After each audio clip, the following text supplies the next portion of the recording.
We program it and we put it in the water and off it goes. Yep.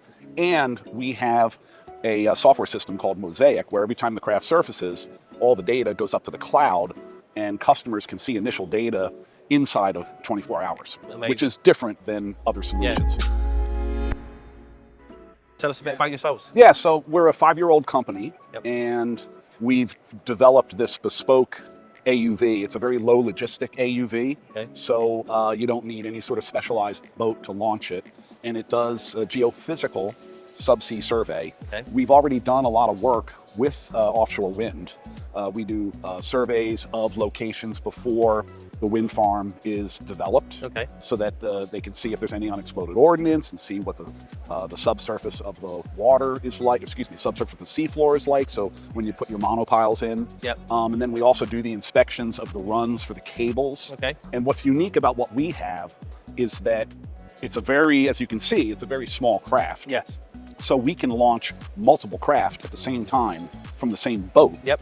And do a larger area faster, and with the best part is the data is very, very high quality. Okay. That's the most important Yeah. thing, high quality data. Data is king. Data is king, and the first thing is the data, but then on top of that, it's a very economical way to do it because it's a very low logistic solution. Yeah, You don't need a big ship, you don't need to tow anything, you Yep. just throw that guy in the And off water. it goes. Yeah. All right. Well, obviously, I have to ask. We're in America. Obviously, we've got Trump coming in. Against, He's not coming in. Well, he's he is in, but yeah, but his policies are going to take more of effect. Yeah. How do you see, the offshore wind sector in the short term and the long term? I think people are more confused than discouraged. Okay. Because, these initial moves, like what happened with Empire Wind, Yep. is obviously very discouraging. But at the same time, it does seem like the administration will say no to something, and then the next week they're saying yes. Yeah. So I think people are very confused. Yeah. From our perspective, we've got a number of offshore wind companies that we've already worked for, and we're planning to continue to work with. Yeah. And we're also looking at Europe, Yeah.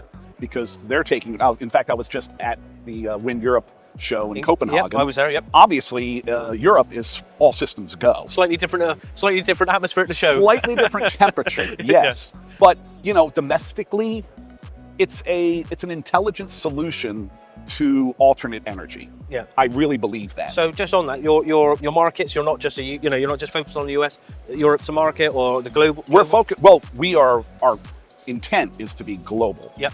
We just went commercial in December, this past December, so Yep. 5-6 months ago. And so far, everybody we've worked with is now, they're now repeat customers. Yep. So it's going great.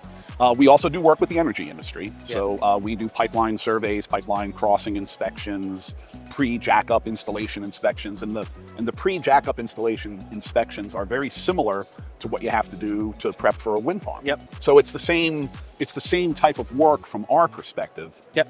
And Just transferable. Yeah, it's very transferable. But the best thing is that it's a bespoke unit, right? Yep. This is a custom unit that we make. Yep. And we think it's very important to have control of that asset. On top of which we have the software to run it. It's autonomous. Yep. So we program it and we put it in the water and off it goes. Yep. And we have a software system called Mosaic, where every time the craft surfaces, all the data goes up to the cloud, and customers can see initial data inside of 24 hours, Amazing. which is different than other solutions. So it's going great. Good. Yeah, we're very excited. Excellent. All right. Well, thanks for taking the time to speak Yeah, to me. thanks, Stefann. Thank you.